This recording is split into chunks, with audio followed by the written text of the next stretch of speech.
Now I've come to the end of my useful life, and there's no point in remaining alive forever, merely becoming a burden to people.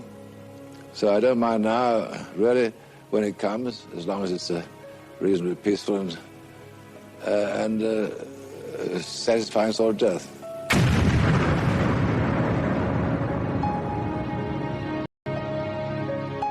The blast was so powerful that the rubber soles were torn away from the canvas uppers of the shoes. The word that they used to use all the time, spectacular. We scored a spectacular, they would tell journalists. And it was spectacular. It was an amazing event. Maybe in many ways the Mountbatten tragedy was, in many ways, probably one of the most positive things that happened in our relationships. And that seems an extraordinary thing to say, but you know, I mean, it was the beginning of something very positive. The remains of Lord Mountbatten, his grandson and Lady Brabourne were taken to Finner Camp. Mountbatten was an old man leading an innocent life with a large number of children and grandchildren, doing no harm to anyone, quietly enjoying himself in a corner of Ireland. Why on earth should the IRA select him as a target and blow him up? These are blows inflicted on an enemy in wartime, and what does one expect?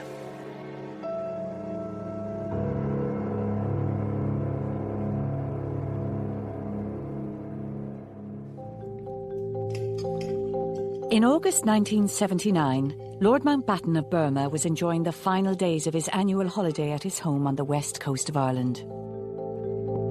Classy-born came into the family through his wife. It was Edwina Mountbatten's family property. He didn't really go there very much while she was alive, but after she died, they began this practice of annual summer holidays in which the whole family, all the children, and progressively more and more grandchildren would assemble. And he attached enormous importance to this. Every August, we all looked forward to the fact that there would be a change in Mullaghmore. You'd have a pretty distinguished guest with a fairly large entourage who would visit the area every August. Shadow 5 was the focal point of their holidays, and they spent probably most of the time on the actual boat. He'd been coming to the Irish village of Mullaghmore for nearly 20 years. Despite the continuing violence just a few miles across the border in Northern Ireland, Mountbatten, a grandson of Queen Victoria, believed he was safe. I know it was much more intense, the security, but in August 79, there was just myself and a uniformed colleague on protection duty with him during the daytime. Throughout the 70s, the IRA grew more sophisticated in its attacks, and it was about to launch its most audacious operation yet. Its target, Mountbatten himself, the last Viceroy of India, decorated war hero, and mentor to Prince Charles. Under the cover of darkness, the terrorists had placed a 50-pound bomb onto the floorboards of Mountbatten's prized motorboat, the Shadow 5, which he kept moored in Mullaghmore. It was extremely well executed. It was easy to put a device into the boat the night before, unguarded and unattended.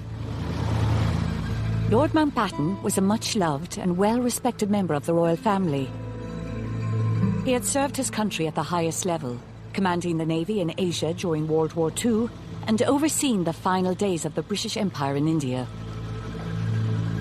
Mountbatten was a man of enormous qualities and virtues. He was also a liar, a self-glorifier, a man who, not deliberately, twisted the truth to suit his own purposes. In 1979, Mountbatten had hired a 15-year-old schoolboy from Enniskillen in Northern Ireland to help him on the boat. For Paul Maxwell, it was a dream job. I mean, he just idealised the job, really. He thought it was just fantastic. And he used to steer the boat out of the harbour in the mornings and so forth, and anyone watching, our Paul steer the boat, you know.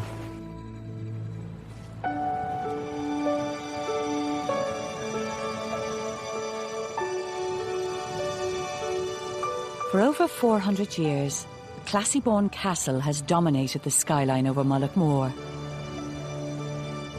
Built by a former British Prime Minister. During the 1960s and 70s, it was the ideal location for Mountbatten to escape the formality of life as a royal. Classiebourne was for him almost a sacred place because it was the last redoubt in which a family could gather and lead a totally normal family life with no pomposity, no formality, and yet all the kind of hallowed observances which go with regular family holidays. I think without his life in Classiebourne, his whole existence as a family man would have been immeasurably impoverished. The visits had become so regular that by the late 70s the royal party caused little disturbance to the sleepy coastal village, and the locals welcomed the employment that came with its arrival. I had a job at Classiebourne Castle. I worked there every summer. A great man indeed, but at the same time he was a very ordinary and natural person. He spoke with everybody. Everybody liked him. He always seemed to have people looking where he was. There was always interest in him, wherever he went. Lord Mountbatten's security was assessed by the authorities in both Dublin and London. But despite the continuing troubles in the north, neither government was aware of any specific threat and advised him he was safe to travel to County Sligo. We had no inhibition or anxiety at all because we knew that he was a very welcome visitor down there, and we were very anxious to ensure that he would always come back and welcome it. It was, after all, a family place. He was very, very ill-advised to be going there every August. What was he thinking about? And what were his security advisors thinking about? Lord Louis Mountbatten was Prince Philip's uncle, known affectionately as Dickie. He was a prominent member of the British royal family. Mountbatten was a central part, almost, of the post-war royal family. He, in terms of ranking in royal status, he was not particularly high, but they knew how loyal he was, how affectionate he was, and usually, on most issues, how right he was. And I do think he was greatly valued by everyone in the royal family. The Prince of Wales was extraordinarily close to Lord Mountbatten. He used to refer to him as his honorary grandfather and almost treated him as such, especially since he hadn't got a grandfather of his own. And he loved Mountbatten, he revered Mountbatten, he argued with Mountbatten, certainly, but he respected enormously Mountbatten's views, his opinions. He listened to him as he listened to nobody else. And Mountbatten was an extremely good influence in the Prince of Wales's life. From an early age, it was clear that Mountbatten would follow his father to serve his country on the high seas. He rose through the ranks, and during World War II came to the attention of Winston Churchill, who spoke of his admiration for Mountbatten. Churchill admired courage, he admired enterprise, he admired imagination, and Mountbatten had all those in buckets. The personal high point of the war came in Singapore when he received the Japanese surrender. They needed somebody who was a bit flamboyant and who would raise the morale of what had been a rather depressed and beaten army. New Delhi airfield and the arrival of the Viceroy designate. It was because of this experience in Asia that in 1947 the then British Prime Minister, Clement Attlee, appointed Mountbatten as the Viceroy of India, a role that would test all his political and military skills. When Mountbatten arrived in March 1947, someone described India to be like a ship on fire in mid-ocean with ammunition in the hold. So a very volatile, bloody, unstable political situation. And what Mountbatten had was understanding of how to handle a very difficult diplomatic situation. How do we get these leaders of different political parties who have not been able to sit together on a table to discuss things in the lead up to 47. How do you get them around the table, and how do you get them to accept a compromise solution? And Mountbatten was possibly, I think, one of the best candidates to do that. Inevitably, he made enemies. Inevitably, people thought he was being unfair, favouring one side or the other. But given the horrors that were possible I feel only admiration for him. Attlee's brief for Mountbatten was clear: get Britain out of India. But the ideal plan of leaving behind a united continent quickly slipped away. And as the British withdrew, the mass migration across the new boundaries between India and Pakistan resulted in bloodshed. If you look at how partition came about, it was always going to be messy. It is impossible to expect that in the space of a few weeks, a subcontinent could be divided without rupture and bloodshed. But the scale of the bloodshed possibly took almost everyone by surprise. Little was Lord Mountbatten to know that just over 30 years later, in a different part of the world, he himself would become victim of the violence and bloodshed born out of another contentious border. By 1979, Northern Ireland was already into its second decade of routine violence and seemingly intractable conflict. You had this daily diet of violence. Nobody knew what was going on, and everybody kept saying, this is getting worse and worse. There was the famous phrase at the time was, this is going to get worse before it gets better.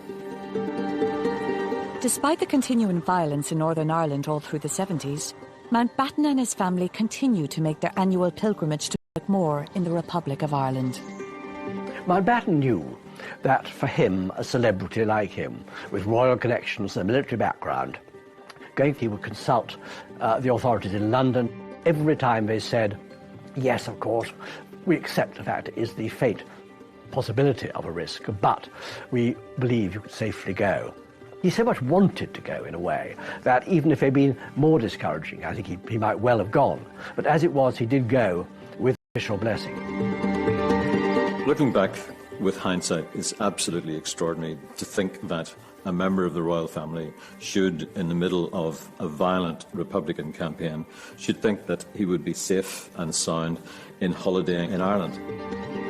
I was aware of his presence there back in the very early 60s, 60 or 61, when I was in charge of the IRA. And an application came from a unit operating in West Fermanagh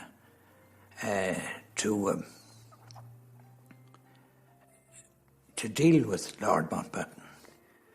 I ruled it out at the time because he was in the 26 counties and so on. Now, if he had crossed the border and that we became aware of it, that was a different matter entirely. Successive British governments had struggled to find a political resolution. Attempts at power sharing and ceasefires had failed, and Republicans were now digging in for what they termed the Long War. Then, in the spring of 1979, Margaret Thatcher was elected British Prime Minister. Where there is doubt, may we bring faith, and where there is despair, may we bring hope. Thatcher's not someone for whom Northern Ireland is a central issue. She's not someone who cares about the union, about issues of sovereignty, about all the kind of issues of principle that worried some people about Northern Ireland, some people in the Conservative Party about Northern Ireland. She's someone who's always slightly confused by Northern Ireland. Margaret Thatcher had first-hand experience of the violence, losing one of her closest political friends, the MP, Éire Niamh. A bomb exploded under his car as he left the House of Commons during the British general election in 1979. It was an attack that left its mark on Thatcher. They must never, never, never be allowed to triumph. They must never prevail. Éire Niamh had been very important to her, both in her candidature, in her becoming a candidate to be leader of the Tory party, and so eventually Prime Minister, and then in forming her views about Northern Ireland, about which I think she knew very little at first hand, as it were, until that time. And she was still conditioned by what she had learnt from Éire Niamh. What she does have is a very strong notion of terrorism, and she sees Northern Ireland really as top of Margaret Thatcher's political priorities. However, the IRA, growing more and more sophisticated in its attacks, was determined to put it on her agenda. At the beginning of the Troubles, IRA people were pouring petrol into milk bottles, putting a rag in, setting fire to it and throwing them at the soldiers. Years passed and they started to get fertiliser, agricultural fertiliser, and grind it down and made a bomb with some it off and sometimes didn't. Then they got Jelly-Gnite and so on. But then by the late 70s, they were into new technology, very worrying for the authorities. In 1979, the IRA made a technological breakthrough that breathed new life into its campaign. Members of the South Armagh Brigade had come up with a new way to detonate explosives, which would later prove devastating in the attack on Mountbatten. What the IRA started to do was to take out the mechanism which you have in hobby products like toy boats and model aircraft, and adapt that in a bomb to make it go off when you literally set it off with a remote control. This particular method would set in train a whole new challenge for the British Army and the security forces in trying to counter what was highly skilled and highly technical way of setting a bomb off. Because this involved electronics, it meant that they'd come onto a completely new level of ingenuity and skill and training in being able to make such devices. Up until the mid-70s, the IRA claimed to operate under a policy that banned all military operations in the Republic of Ireland. Despite the situation in Northern Ireland deteriorating, it remained a world away from Mullaghmore. I could honestly say that Mullaghmore up to that stage certainly wasn't touched. Of course we're aware of the happenings in Northern Ireland because we're within 17, 18 miles of the border, but we weren't certainly any more conscious than any other part of the country. In July 1979, the Maxwell family were settling into their holiday when they were approached by a local woman who asked if their son Paul would be interested in a summer job. She was given the job of trying to find somebody who would act as a boat boy for the summer, basically. And she asked me if Paul would be willing to do it. And I asked him, and he was really over the moon about it, and he got the job. Lord Mountbatten had local boat builders construct the Shadow 5 to his own specifications. Prior to his arrival, locals would prepare the boat for him. And throughout the month of August, he took to the water almost every day. It's a very, very well maintained boat with an actual toilet installed, which was unusual for boats at that stage, and quite a lot of navigational and radio equipment installed as well. Coming from Northern Ireland, John Maxwell was used to the constant threat of violence, but in Mullaghmore, he believed his family was safe. Well, initially when Paul took the job, I had some concerns about it, but Paul was so keen on it that I didn't like to, and I thought to myself, well, the security, if somebody wants to take Mountbatten out, they could do it in another way rather than involve small kids or anybody else that was with them at the time. And I thought the risk didn't seem to be all that high anyway. In previous years, there was full-time protection on the boat while it was berthed in the harbour and not in use.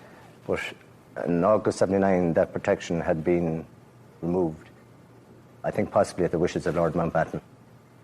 He wanted minimum security, and there were routine patrols by local patrol cars from maybe Kinlough, Bundoran, Ballyshannon, Sligo, patrolled the harbour and the surrounding areas and the main Sligo-Donegal Road on a regular basis.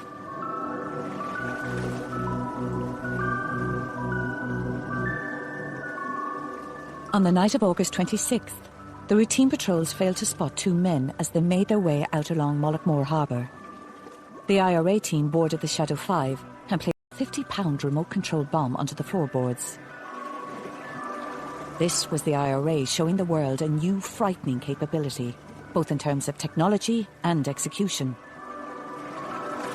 But unknown to them, their target may have had some sympathy for their cause. The attack was laden with symbolism. Here was the IRA driving the British establishment out of Ireland through military might. However, with the passing of time, it has emerged that Mountbatten himself may have shared the political aims of his own assassins.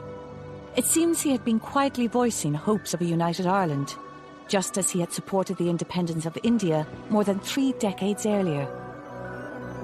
Lord Mountbatten said he wished me to know that he and Ireland's National Archives has turned up a letter written by a Dublin diplomat in 1972, after he'd spoken to Mountbatten about the Irish constitutional question.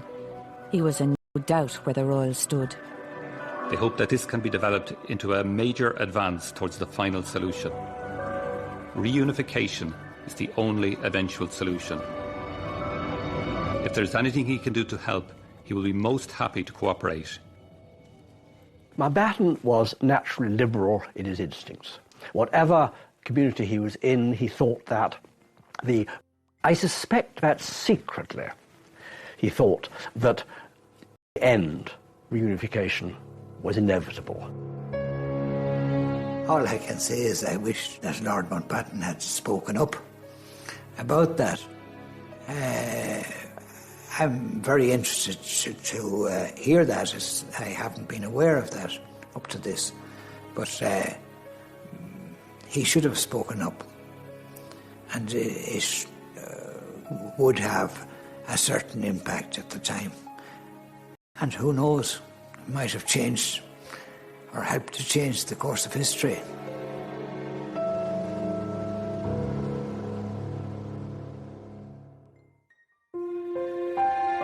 For Enniskillen teenager Paul Maxwell, the summer of 1979 had given him a dream job working as a boat boy for a member of the royal family.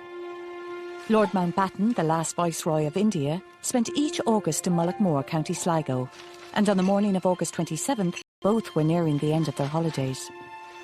Paul got up as usual in the morning, and we had another couple of kids staying with us at the time, and he called one of the girls a fat lump, and which really annoyed her. And then he went out and he headed across the fields up to the castle. It had been a dreadful summer. Weather-wise, it was just about as bad as you could get. And that date in August was the bank holiday weekend in the UK. And that Monday morning was an absolutely beautiful Monday. The weather was terrific. Beautiful morning. Lord Mountbatten always brought with him a large party of family and friends, and they were keen to make the most of the arrival of the good conditions. Approximately 9:30, Lord Mountbatten, after his breakfast, came out and had a brief conversation with me. He informed me that later that day, he gave no specific time, that he and his party would be going out on board Shadow 5 for a trip to examine the lobster pots.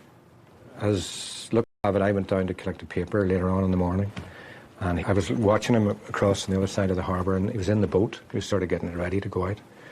And I came out from buying my paper, and he looked across, and I waved at him, and he waved back. That was the last time I had any kind of contact with him. Meanwhile, back at Classiebawn Castle, preparations were underway for the trip on Shadow 5. About 11 o'clock at the party, they were in and out and loading the car with picnic basket and various items.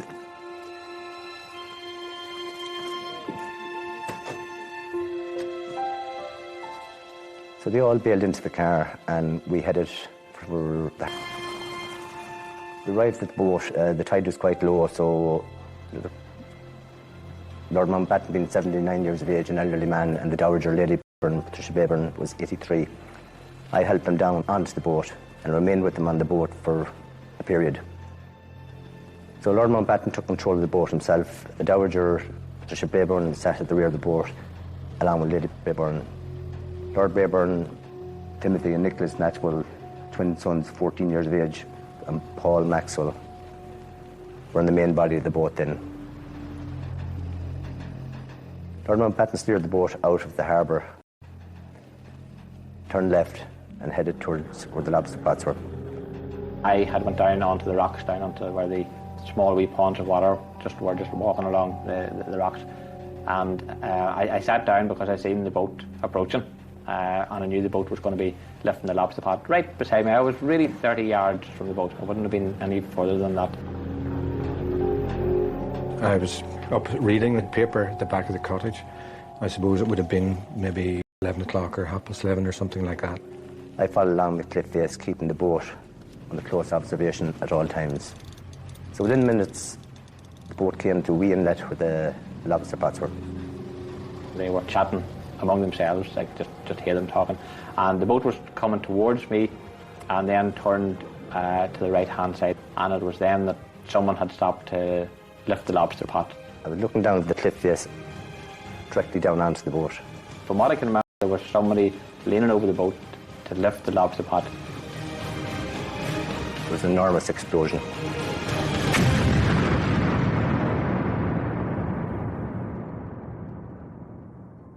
It just riz clean out of the water.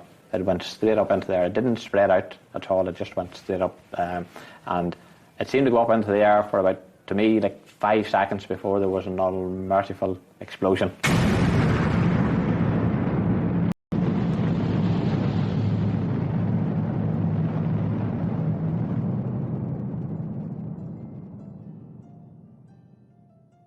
Blue-red flashes emerged. A massive, mushroom-like cloud of smoke came up in front of me. I was there. I don't believe this. This isn't happening. It hasn't happened. Just I realised it had happened right before my very eyes. When the smoke settled, all I could see was debris, life belts, pieces of timber floating on the sea. The sea was still dancing. In a million pieces, basically. But people screaming in the water and shouting, and I just remember that very clearly, you know, the shouting and the screaming in the water. I kind of knew straight away that it was a bomb.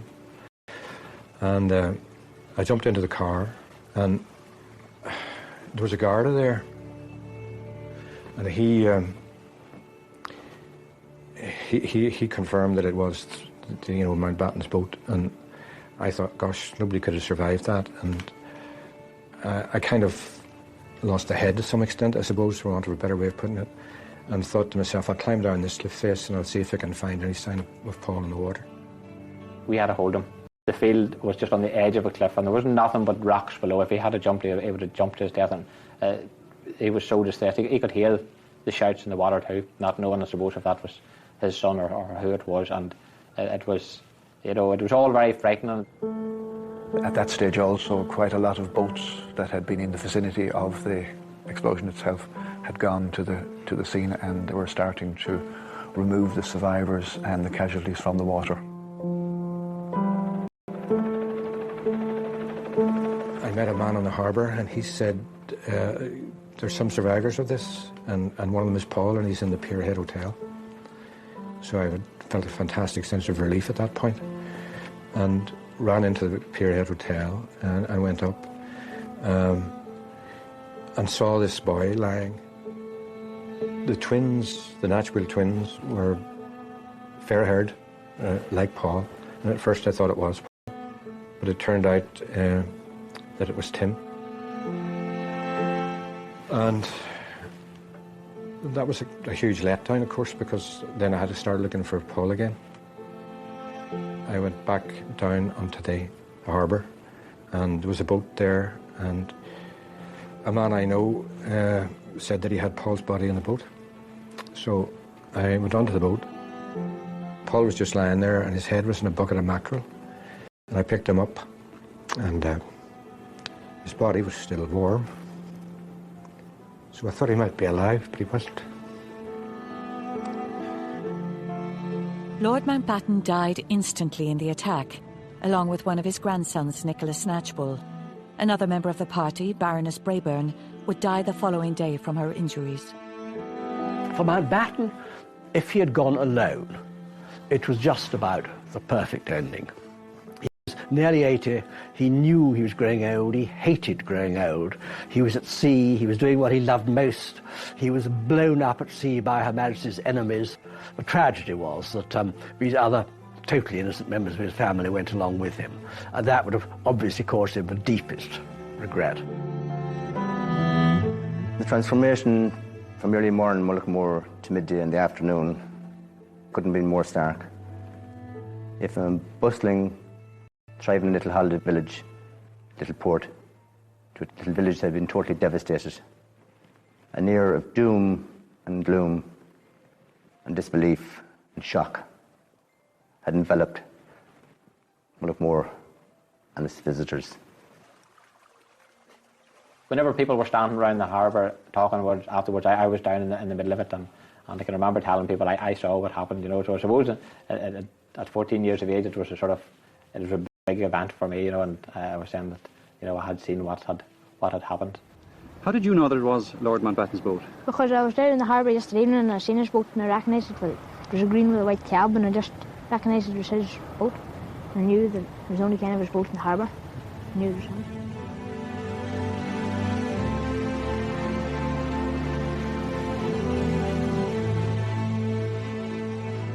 In military operations, things change very quickly from time to time, and sometimes on-the-spot decisions have to be taken. And I don't know what the decision-making process was in that regard. But I regret the deaths of the civilians. I went into the morgue and I had a closer look at him in the morgue. His body was covered up, so I didn't see the injuries anymore, but his face was little pock marks on his forehead. And I went to stroke his hair, but it was sticky with seawater and oil, and it wasn't a pleasant feeling. But I knew there was no going back from that point of view. He was clearly dead. And I went outside and I sat down and I cried for a long time.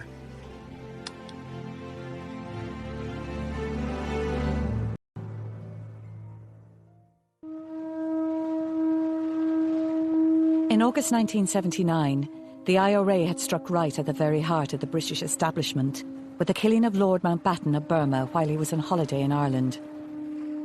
The scale of the human tragedy very quickly became a political crisis in London and Dublin as news emerged of the unprecedented atrocity. I was on holidays in Lange, coming in from the golf course when somebody ran up to me and said, "Did you hear what has happened? Did you hear?" I said, "No, I haven't an idea," but I never knew. And my immediate reaction was to get back to Dublin as fast as I could. And the news was about to get a whole lot worse. 2 hours after Mountbatten, the IRA again used its remote control technology to kill 18 members of the Parachute Regiment at Warrenpoint in County Down. The attacks had been planned and executed with ruthless precision. Separately, these were two of the worst, the most awful attacks of the Troubles, with civilians and an old man dying on one attack and a lot of soldiers dying in the other. Separately, they would have still have been a tremendous shock, but together, it was almost mind-blowing, to use the word that was used in those days, that the IRA, which it seemed to be a bit dipping down, could manage this. It was a huge moment where everybody realised that the Troubles weren't just gradually going away, that this had arrived, that these people were so ruthless. The Irish Prime Minister had cut short a holiday in Portugal and was on his way back as the rest of the cabinet met in emergency session. It was a very steamy sort of an atmosphere. The enormity of these deaths and all this violence was fairly well accepted, realised and accepted on the Irish side. Margaret Thatcher's immediate response was to fly into the north to visit the injured soldiers and to walk the streets of Belfast in an attempt to reassert her government's control. Lord Mountbatten was Britain and Britain was Lord Mountbatten. She had to make an immediate reaction as Prime Minister, and that was designed to reassure opinion in Northern Ireland. I don't think she, at that stage, saw that much was likely to come from cooperation with the Irish government. I think she thought that the Northern Irish situation had to be dealt with by the British government in Northern Ireland. And the other developments came later. There's always a bit of the ambulance chaser about Margaret Thatcher. You know, she likes dramatic incidents with victims she can visit, and of course does go and visit the victims of Warrenpoint. And that, therefore, kind of fits in with the way she approaches Northern Ireland, always as a series of kind of discrete little episodes, rather than as a problem to which she has some overall view. 2 weeks later, the Irish Prime Minister was in London along with several members of his cabinet for the funeral of the British Royal, murdered in their territory. I think it's an awful thing to be sad at funerals. I hope people won't cry. They must remember that all my life I've enjoyed a joke, I've enjoyed the fun of life, and I'm going to enjoy the fun of dying, and I'm only sorry I won't be there to see the fun of the funeral. Walking to the Abbey that morning, we just walked because we were early, and there were crowds of people past And what struck me particularly was the venom. It was in this fevered mood that the Irish delegation led by Jack Lynch found themselves summoned to Downing Street immediately after the funeral, where they faced demands from Margaret Thatcher for greater cross-border cooperation and a new, tougher security regime. She was committed above all, really, to the security situation and to dealing with the terrorist situation, the IRA situation in Northern Ireland on the ground. She was anxious, of course, if there could be any assistance in doing that from the government south of the border, but not really expecting very much on that score at that time. Jack Lynch was nobody's fool. He was a very shrewd operator and very well able to handle most situations. One of the ways in which I thought we might help the Taoiseach would be to produce a document of this size which he could slip in his pocket and look at in the car on the way to the meeting, so that all the points are there. And that's the one that was used in Downing Street at that meeting in September 79. Jack Lynch opened or started at his introduction. He said, "You must appreciate, Prime Minister, that the revulsion in both countries is equal, but you are putting the blame on us. You cannot blame us because we have problems with the IRA just as you have problems. The IRA doesn't recognise our constitution. We have a problem. It's at least as big as your problem." And he continued with that argument. Somebody made the suggestion that, you know, Prime Minister, there may be a certain amount of sympathy with what the IRA are at, with their aims, not necessarily with their methods, with their aims. She became furious. She jumped up from her chair, she thumped the table and was almost about to leap over the table. "Are you condoning murder? And, you know, if this is the way you're going to, if this is your attitude, we'll finish." And Jack Lynch kind of put his hand out and told the man responsible, or he kind of said, "Look, Prime Minister, we both have the same objective. Don't continue with this sort of attitude." So she quietened down, but obviously her nerves were on edge, and the memory of all the deaths was obviously very, very live. I remember on one occasion saying, "But murder is murder is murder." Well, we didn't need to be told that. But to try to eradicate the causes of murder, in numerous meetings with her, she had a narrow focus, to say the least, rather tunnel vision. Mrs. Thatcher's reaction was actually quite measured. You obviously had the panic and the anger of the first few days, but she didn't say, "Right, let's bring in a whole new package of security measures. Let's bring in more shock troops." The Irish authorities moved quickly, and within months, IRA man Thomas McMahon, who'd been arrested on the day of the attack, was jailed for life for planting the bomb on Lord Mountbatten's boat. Forensic evidence helped convict McMahon, whose boots were found to have traces of paint from the Shadow 5 on them. We realised, we just can't react and give these fellas the right to have us all on the back foot reacting to what outrages of that nature. If we do, we'll never make progress. Never. We might as well give up the business of government and say, "OK, you guys, come on, take it over." That wasn't going to happen. Never did. The political fallout of the IRA attack ushered in a greater understanding of the Northern Ireland troubles between both governments. Only a few months into her first term as Prime Minister, and having to deal with the assassination of a prominent member of the royal family and the massacre of 18 soldiers, Mrs. Thatcher began to realise that security measures alone would not solve the situation. Meanwhile, the Irish government had to deal with the fact that the IRA was operating in its jurisdiction at a worrying new level of ruthlessness. Maybe in many ways the Mountbatten story, Mountbatten tragedy, in many ways probably one of the most positive things that happened in our relationships.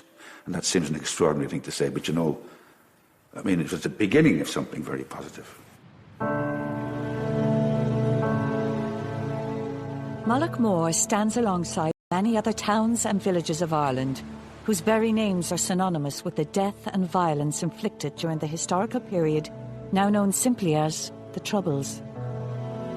By killing a member of the royal family, the IRA brought international attention to the conflict, but it also heralded a new era of partnership between the Dublin and London governments. It simply never occurred to him that anyone would attack him at sea. So knowing that, you wouldn't just be attacking him, you'd be attacking other innocent people who are out with him, you'd be attacking children, you'd be attacking women, you'd be attacking a little Irish boy who always went out with the boat. It seemed to him unthinkable. It did the IRA's cause in this country no good whatever. That evaporated. I think I was somewhat ashamed. In fact, I was. Still feel a bit of that. Because we had developed a relationship. We were showing our maturity as a people. We had a confidence to engage with the British government, and not always in agreement. And then to see this happen, you'd have to feel somewhat ashamed. I did. Jack did. But I think our British counterparts understood that too. So it didn't damage our relationships at all. In fact, if anything, it would have enhanced our understanding of each other.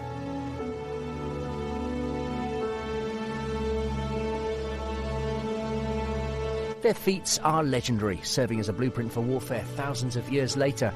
Battles BC uses stunning graphics to show leaders from the ancient world in some of the greatest conflicts in history. See it tomorrow afternoon at 4 as part of the free weekend pass on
border in Northern Ireland, Mountbatten, a grandson of Queen Victoria, believed he was safe.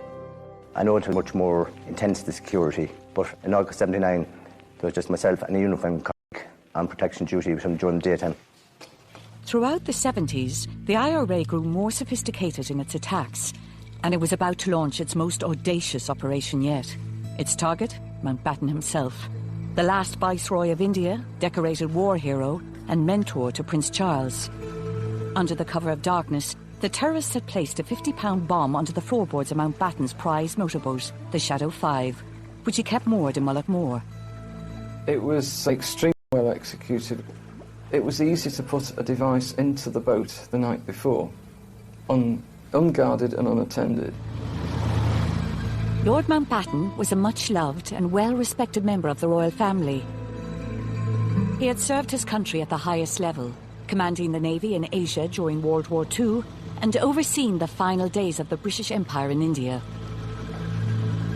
Mountbatten was a man of enormous qualities and virtues. He was also a liar, a self-glorifier, a man who, not deliberately, twisted the truth to suit his own purposes. In 1979, Mountbatten had hired a 15-year-old schoolboy from Enniskillen in Northern Ireland to help him on the boat. For Paul Maxwell, it was a dream job. I mean, he just idealised the job, really. He thought it was just fantastic.